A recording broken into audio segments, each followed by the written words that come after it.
Anda kembali di Lawan Bicara. Saya ingin langsung memberikan kesempatan pada salah satu teman-teman PGRI. Salah satu teman PGRI. Ibu siapa, Bu? Saya. Mohon berdiri. Terima kasih, selamat malam. Saya Ibu Ani Masniah dari SDN Duri Kepa 09 Petang, Jakarta Barat. Baik, saya menanggapi sederhana saja. Poin pertama, pengaruh pendidikan dari rumah tangga atau keluarga itu sangat didominasi dengan sebuah keyakinan yang kental, yaitu norma-norma susila yang berdasarkan agama. Sehingga mana-mana hal yang tidak boleh dan mana-mana hal yang boleh itu yang perlu diberitahukan kepada mereka.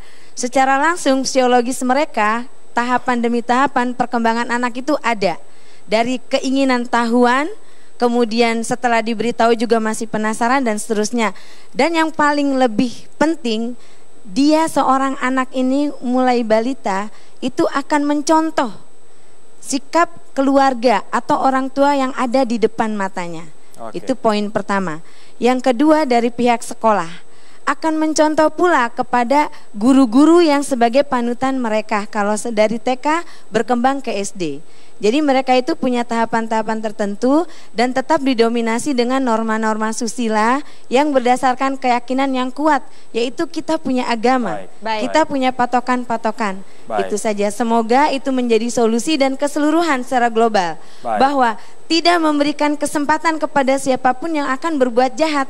Kita melihat objeknya adalah anak, tapi kenapa sekarang anak yang dijejali? Sementara kita program kurikulum juga tidak mestinya yang harus sedemikian rupa, karena kita variatif, kita beragam. Kami sudah bisa menangkap poinnya. Ini mungkin berarti pendidikan iman, agama juga penting.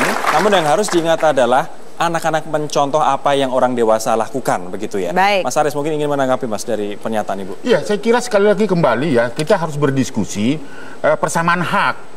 Bahwa sekalipun anak balita, dia punya hak untuk bicara tentang seks karena dia punya organ-organ tubuh yang diberikan oleh Tuhan. Jadi harus ada perubahan mindset orang tua bahwa seks tidak tabu ya? Tidak tabu. Jadi bukan hanya dibicarakan oleh orang dewasa. Tapi persoalannya apakah kurikulum atau pendidikan kesehatan reproduksi di rumah itu bisa nyambung di sekolah. Padahal saya tahu sekolah reguler tidak akan bicara tentang itu. Tidak akan pernah nyambung gitu loh. Oleh karena itu yang harus diubah adalah kurikulum pendidikan tidak hanya wajib tetapi ada pilihan ibu-ibu guru. Saya kira itu yang penting. Sehingga di dalamnya ada pendidikan seks. Sekarang tidak ada kurikulum mana yang mengajarkan tentang itu. Kalau di rumah diajarkan tentang pendidikan seks, tapi di sekolah tidak ada. Nah ini menurut saya pengalaman empirik kita menyebutkan seperti itu, sangat minimnya pengetahuan anak-anak tentang kesehatan reproduksi seperti itu. Oke, Ibu Charlotte dari sebagai praktisi pendidikan, tadi kan dikatakan bahwa jangan anak saja yang dijejali, teman kalau dari sekolah berarti gurunya kan. Jadi apa yang saat ini yang sangat urgent untuk dibutuhkan soal edukasi seksualitas ini? Iya, pendidikan seks itu kan bukan semata-mata hanya pendidikan secara fisik, untuk fisik, tapi lebih kepada relasi. Mestinya pendidikan seks adalah relasi dengan dirinya, dengan sesama, dan dengan Tuhan. Karena tanpa itu si anak hanya melihat, oh ini mah karena anggota tubuh saya berhak dong untuk apa-apain juga, dan saya bolehkan, dan sebetulnya kan nggak boleh seperti itu.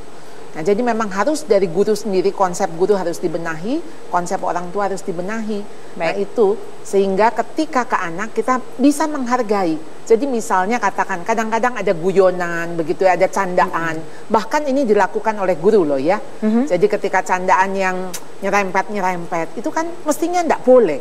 Tebakan-tebakan, begitu yang porno-porno begitu nyerempet ke sana, lalu bikin sekelas tertawa. Mestinya kan itu tidak boleh. Jadi bagaimana kita memandang seksualitas itu sebagai sesuatu yang suci, sesuatu yang baik begitu. Jadi bukan hanya dari soal fisik, tapi tadi saya setuju sekali dari nilai-nilai spiritual. Kita harus melihat itu. Nilai-nilai spiritual. Nah, sekarang kalau dari orang tuanya sendiri, Ibu Iren, bagaimana ini caranya untuk apa ya biar lebih matang ini seorang anak ini dari dalam rumah, jadi dia benar-benar mengetahui ketika keluar dia juga sudah jauh lebih siap. Nah, pemahaman si orang tua tentang pendidikan seks kepada anak itu yang harus kita semua sama-sama berkampanye untuk belajar. Karena tadi Ayah ini sudah sampaikan nggak ada sekolah buat orang tua. karena memang belum ada sekolah untuk orang tua, otomatis dibutuhkan orang tua yang harus punya inisiatif sendiri untuk belajar. Dari situ dia akan melihat seks itu bukan sesuatu yang tabu, tapi seks itu sesuatu yang dia bisa bicarakan bersama-sama dengan anak. Pak Ari sampaikan setiap anak punya hak karena dia punya alat reproduksi. Jadi kita menyampaikannya dengan cara yang santai, terbuka, diawali dengan pengenalan. Terus apa yang boleh dan tidak, kita bisa masuk ke sisi agama, bagaimana anak-anak itu mengatasi, menghindari dirinya dari kejahatan-kejahatan, itu yang orang tua bisa bekali anak gitu. Tapi untuk itu dibutuhkan sama-sama kita mau terbuka dan belajar. Baik, Ayah Adi, Anda baik dari orang tua maupun juga dari guru, Anda tahu di mana kesulitannya, halangan-halangannya, apa yang Anda ingin tambahkan untuk kedepannya? Yang pertama, saya ingin mengatakan bahwa guru-guru kita itu sangat kurang pelatihan, sangat minim pelatihan. Dan kalau di sekolah saya yang namanya pelatihan itu nggak sebulan sekali, tapi tiap hari. Yang kedua, konselor atau guru bimbingan itu kebanyakan untuk muridnya. Saya ingin untuk gurunya, karena gurunya juga menjadi konselor bagi anak-anaknya. Jadi setiap ada kesulitan, guru itu nggak pernah tahu harus bagaimana, harus mengadukan kepada siapa. Tadi baru terjadi kasus ini, harus ada konselor bagi guru. Nah, kemudian kenapa ini saya usulkan? Karena begini, barusan Ibu Ani bilang bahwa kita harus mengajarkan nilai-nilai agama, kemudian mana yang boleh, mana yang tidak boleh. Itu di lapangan tidak berlaku. Anak-anak kita itu adalah pelanggar yang hebat kalau diajarkannya boleh dan tidak boleh. Nah, ini pengalaman saya. Tapi begitu saya masuk ke bagaimana cara kerja otak anak, saya masuk menggunakan pertama teknik otak kiri, mereka melatih ya responsnya otak kiri. Tapi kalau kebablasan otak kanan, saya pakai yang namanya teknik anchoring. Ada satu kasus anak SMP, anak TK ya, berciuman. Datang ke saya ibunya, kemudian gurunya. Nah, terus saya lihat prosesnya seperti apa sampai terjadi. Kemudian, oh begini caranya, saya bilang. Besok kita akan beli buku-buku tentang penyakit mulut. Yang Harvest, yang apa, yang mulutnya bengkak-bengkak dan sebagainya. Nah, di situ kita bahas, kita ajarkan. Coba nak, kamu lihat. Sebenarnya di balik mulut itu ada penyakit-penyakit kayak gini. Kumannya sebesar ini. Dan kalau kamu menyentuh bibir, nah, ini masuk ke wilayah otak kanan, kemudian masuk ke emosi. Dan hasilnya, ini fakta ini. Anak itu takut melakukan hal itu lagi. Tanpa ada kita mengancamkan ini dosa, kemudian ini. Nah, baru pelengkapnya adalah bungkus agama. Jadi agama itu adalah bungkus pelengkap untuk membenarkan bahwa ini loh saintifiknya. Kemudian agama jadi wilayah kebenaran begitu. Jadi awalnya adalah memberikan pengetahuan terhadap anatomi tubuh, perbedaan kelamin dan lain sebagainya, kemudian menunjukkan kalau konsekuensi ya, kalau misalnya dipegang-pegang. Persis. Ya. Jadi harus saintifiknya dulu, baru dibungkusnya oleh lebih pada mentalitasnya sendiri. Persis. Percaya atau tidak, anak kita itu sangat saintifik. Sangat saintifik. Dia akan terus bertanya dan menggali, nggak berhenti gitu. Baru dibungkus sama agama. Itulah nak, kenapa agama melarang orang begini.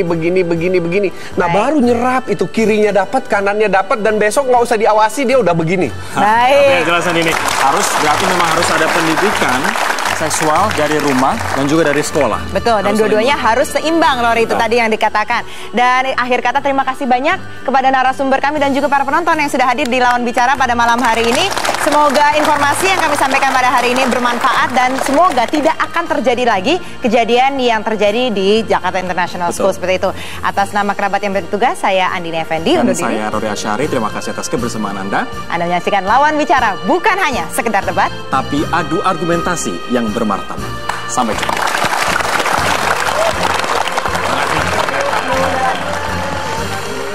Terima kasih banyak.